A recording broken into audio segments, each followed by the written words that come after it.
Hello my dear students, एक बार फिर से आप सभी लोगों का आरजे इंग्लिश क्लासेस में स्वागत है। My name is Rajesh Tiwari.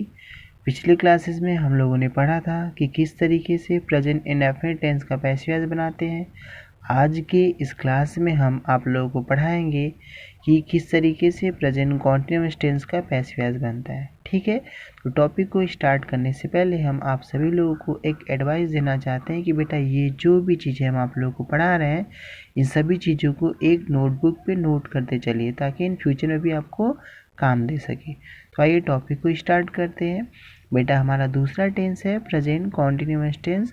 Present continuous tense का सबसे पहला सेंटेंस अफर्मेटिव सेंटेंस। बेटा अफर्मेटिव सेंटेंस का स्ट्रक्चर क्या होता है?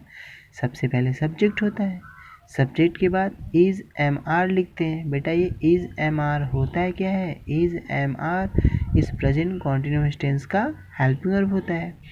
चूँकि टेंस प्रेजेंट कॉन्टिन्यूअस होता है इसी वजह से इसमें V1 के साथ ing लगाते हैं। V1 के साथ ing मतलब वर्ब के फर्स्ट फॉर्म के साथ ing का यूज़ होता है।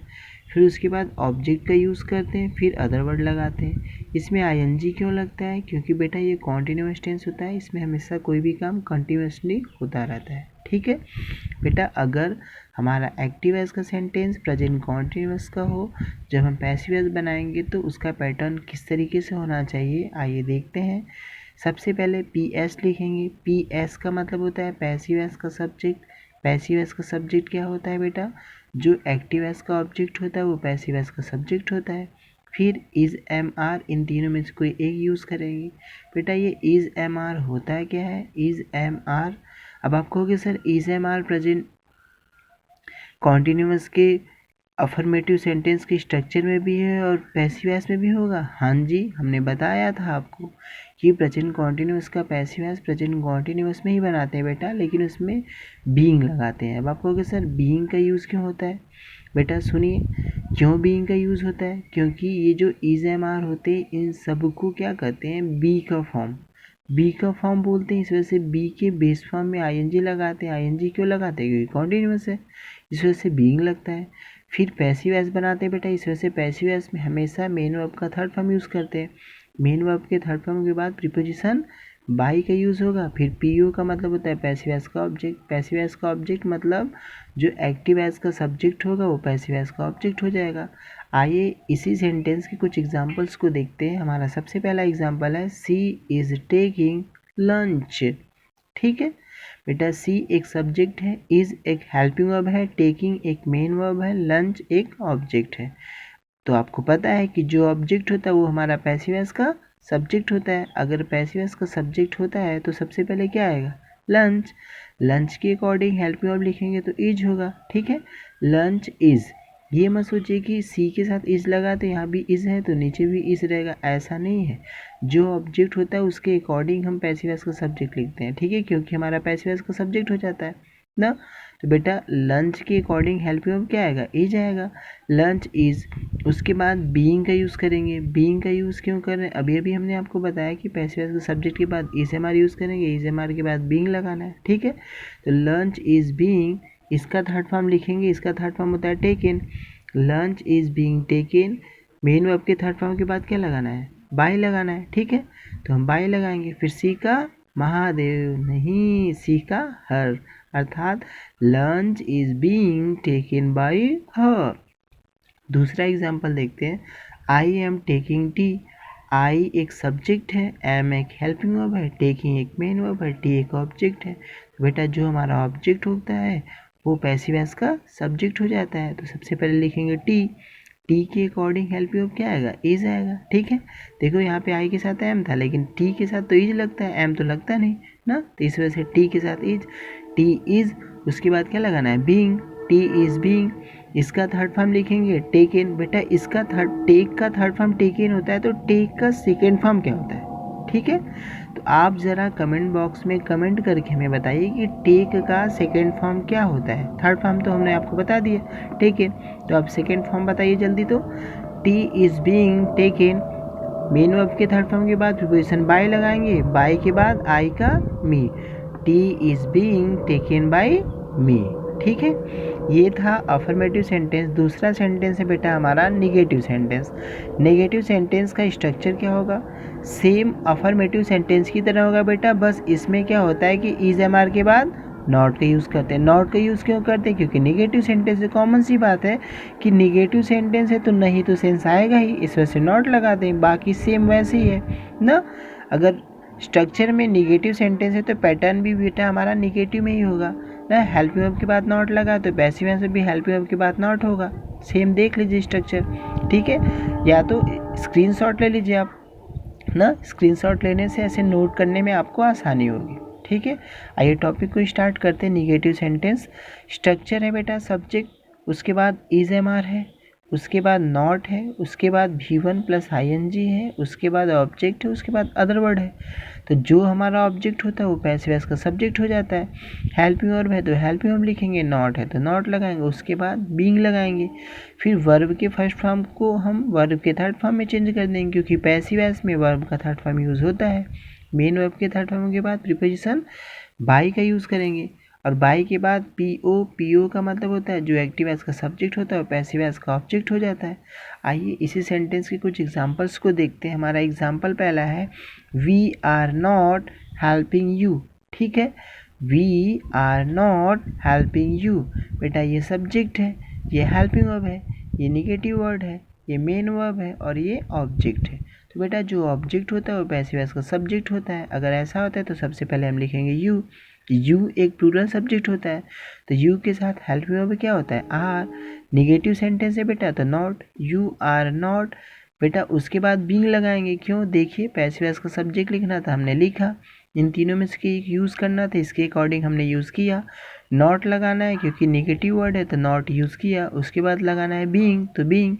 फिर उसके बाद मेन वर्ब का थर्ड फॉर्म, बेटा मेन वर्ब क्या है? हेल्पिंग है, तो इसका थर्ड फॉर्म होता है हेल्ड। मेन वर्ब के थर्ड फॉर्म प्रीपोजिशन बाई का यूज़ करेंगे। फिर वी का अस, तो you are not being held by us. तीसरा एग्जाम्पल है she is not abusing me, तो she is not abusing me. बेटा मी एक ऑब्जेक्ट है, तो जो ऑब्जेक्ट होता है वो पैसिव वॉइस का सब्जेक्ट हो जाता है, ठीक है। तो मी का सब्जेक्टिव केस होता है आई के साथ लगता है am, I am. Negative word है नॉट, आई एम नॉट। फिर बीइंग लगाएंगे, बीइंग के बाद जो मेन वर्ब है बेटा इसका थर्ड फॉर्म यूज़ करेंगे, I am not being abusing का third form abused. Main verb के थर्ड फॉर्म के बाद प्रीपोजिशन बाय लगाएंगे। फिर उसके बाद सी का हर, ठीक है। आई am not being abused bye हर। आइए इसी टेंस का तीसरा सेंटेंस देखते हैं। तीसरा सेंटेंस हमारा है इंट्रोगेटिव सेंटेंस। बेटा इंट्रोगेटिव सेंटेंस का स्ट्रक्चर क्या होता है? इंट्रोगेटिव सेंटेंस से तो कॉमन सी बात है, या तो कोई सेंटेंस होगा क्वेश्चन वर्ड से स्टार्ट होगा, या तो वही सेंटेंस किसी न किसी हेल्पिंग वर्ब से स्टार्ट होगा, ठीक है। तो आइए दोनों एक ही साथ देख लेते हैं। क्वेश्चन वर्ड पहले अगर होगा तो हम पैसिव वॉइस में भी क्वेश्चन वर्ड यूज़ करेंगे, हेल्पिंग वर्ब पहले होगा तो पैसिव वॉइस में भी हेल्पिंग वर्ब यूज़ करेंगे। अगर सब्जेक्ट होगा तो पैसिव वॉइस भी सब्जेक्ट होगा। अब आप कहोगे सर सब्जेक्ट यहाँ लिखा है, यहाँ पीएस का मतलब आपको पता है कि जो एक्टिव वॉइस का ऑब्जेक्ट होता है वो पैसिव वॉइस का सब्जेक्ट होता है, ठीक है। और जो एक्टिव वॉइस का सब्जेक्ट होता है वो पैसिव वॉइस का ऑब्जेक्ट हो जाता है। उसके बाद बीइंग लगाएंगे, फिर मेन वर्ब का थर्ड फॉर्म हो जाएगा, फिर प्रीपोजिशन बाय, फिर पैसिव वॉइस का ऑब्जेक्ट, ठीक है। आइए एग्जांपल देखते हैं। तो एग्जांपल हमारा सबसे पहला एग्जांपल है is she playing cricket. Is she playing cricket. बेटा अगर एक्टिव वॉइस का सेंटेंस, ध्यान से सुनिए, अगर एक्टिव वॉइस का सेंटेंस किसी हेल्पिंग वर्ब से स्टार्ट होगा तो पैसिव वॉइस का भी सेंटेंस किसी न किसी हेल्पिंग वर्ब से स्टार्ट होगा। अब ये ना सोचिए कि अगर इज पहले लगा तो हमने बेस लिखा, ऐसा नहीं है बेटा। जो ऑब्जेक्ट है उस ऑब्जेक्ट के अकॉर्डिंग हमने हेल्पिंग वर्ब यूज़ करना है, क्योंकि हम तो पैसिव वॉइस बना रहे हैं। तो पैसिव वॉइस का क्या है? सब्जेक्ट क्रिकेट है। क्रिकेट एक गेम होता है और जितने भी गेम होते हैं बेटे सबके सब सिंगुलर होते हैं, तो क्रिकेट के अकॉर्डिंग हेल्पिंग वर्ब होगा इज। फिर पैसिव वॉइस का क्या लिखना है हमें? पैसिव वॉइस का सब्जेक्ट लिखना है। पैसिव वॉइस का सब्जेक्ट क्या है? क्रिकेट, तो इज क्रिकेट। देखिए यहाँ पे पहले हेल्पिंग वर्ब है, हेल्पिंग वर्ब लिख दिए, फिर पैसिव वॉइस का सब्जेक्ट लिखना था, लिख दिए। उसके बाद बीइंग लगाना बेटा, तो हमने बीइंग यूज़ किया। फिर इसका थर्ड फॉर्म होता है played, is cricket being played. फिर बाई लगाना बेटा, बाई हो गया। सी का her, is cricket being played by her. ठीक है, आइए दूसरा एग्जाम्पल देखते हैं। हमारा दूसरा एग्जाम्पल है कि why are you disturbing me. ठीक है, why are you disturbing me.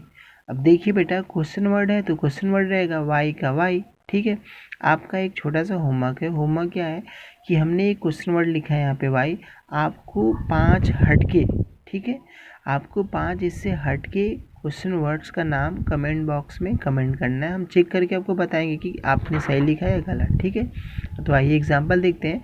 Y are you disturbing me, तो इसका पैसिव वॉइस क्या होगा? क्वेश्चन वर्ड है तो हम क्वेश्चन वर्ड लिखेंगे, वाई है तो वाई लिख देंगे। ठीक है बेटा, जो मी होता है, मी के अकॉर्डिंग हम हेल्प में यूज़ करेंगे। मी एक सब्जेक्टिव केस होता है ना? नहीं, मी एक क्या है? सब्जेक्टिव केस है ना जी ना, मी एक ऑब्जेक्टिव केस होता है। और जो ऑब्जेक्टिव केस होता है उसका सब्जेक्टिव केस क्या होता है? आई होता है। तो मी का सब्जेक्टिव केस आई, आई के अकॉर्डिंग हेल्प में क्या होगा? एम, वाई एम आई। उसके बाद बीइंग का यूज़ करेंगे। देखिए बेटा, पहले क्वेश्चन वर्ड लिखना था, ठीक है, क्वेश्चन वर्ड के बाद कोई ना कोई हमें हेल्प में यूज़ करना है। उसके बाद पैसिव वॉइस का सब्जेक्ट जैसा कि हमने यहाँ पे यूज़ कर दिया है। अब बीइंग यूज़ करना है तो हम बीइंग लगाएंगे। फिर मेन वर्ब का थर्ड फॉर्म, बेटा ये जो वर्ब है इसका थर्ड फॉर्म होता है disturbed, why am I being disturbed.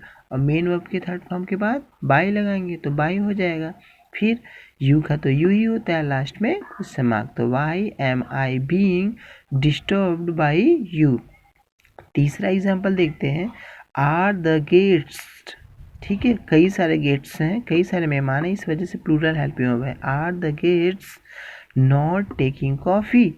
ठीक है, तो बेटा जो कॉफ़ी है वो पैसिव वॉइस का सब्जेक्ट है। अगर पैसिव वॉइस का सब्जेक्ट है तो इसके अकॉर्डिंग हेल्पिंग वर्ब यूज होगा इज़, क्योंकि ये सिंगुलर सब्जेक्ट है। तो इज़ कॉफ़ी, बेटा नॉट है तो हमें नॉट यूज़ करना है। हमने बताया था कि इंट्रोगेटिव सेंटेंस में अगर नॉट आता है तो हमेशा सब्जेक्ट के बाद आता है। अगर एक्टिव वॉइस में सब्जेक्ट के बाद नॉट होगा तो पैसिव वॉइस में भी सब्जेक्ट के बाद ही नॉट यूज़ करेंगे। ठीक है, ये नहीं कि बीइंग के बाद, नहीं, पैसिव वॉइस में सब्जेक्ट के बाद ही यूज़ होगा। अर्थात इज़ कॉफ़ी, नॉट का नॉट, फिर बीइंग यूज़ करेंगे। इज़ कॉफ़ी नॉट बीइंग, इसका थर्ड फॉर्म होता है taken. Is coffee not being taken, main verb के थर्ड फॉर्म के बाद प्रीपोजिशन बाय लगता है, फिर द गेट्स।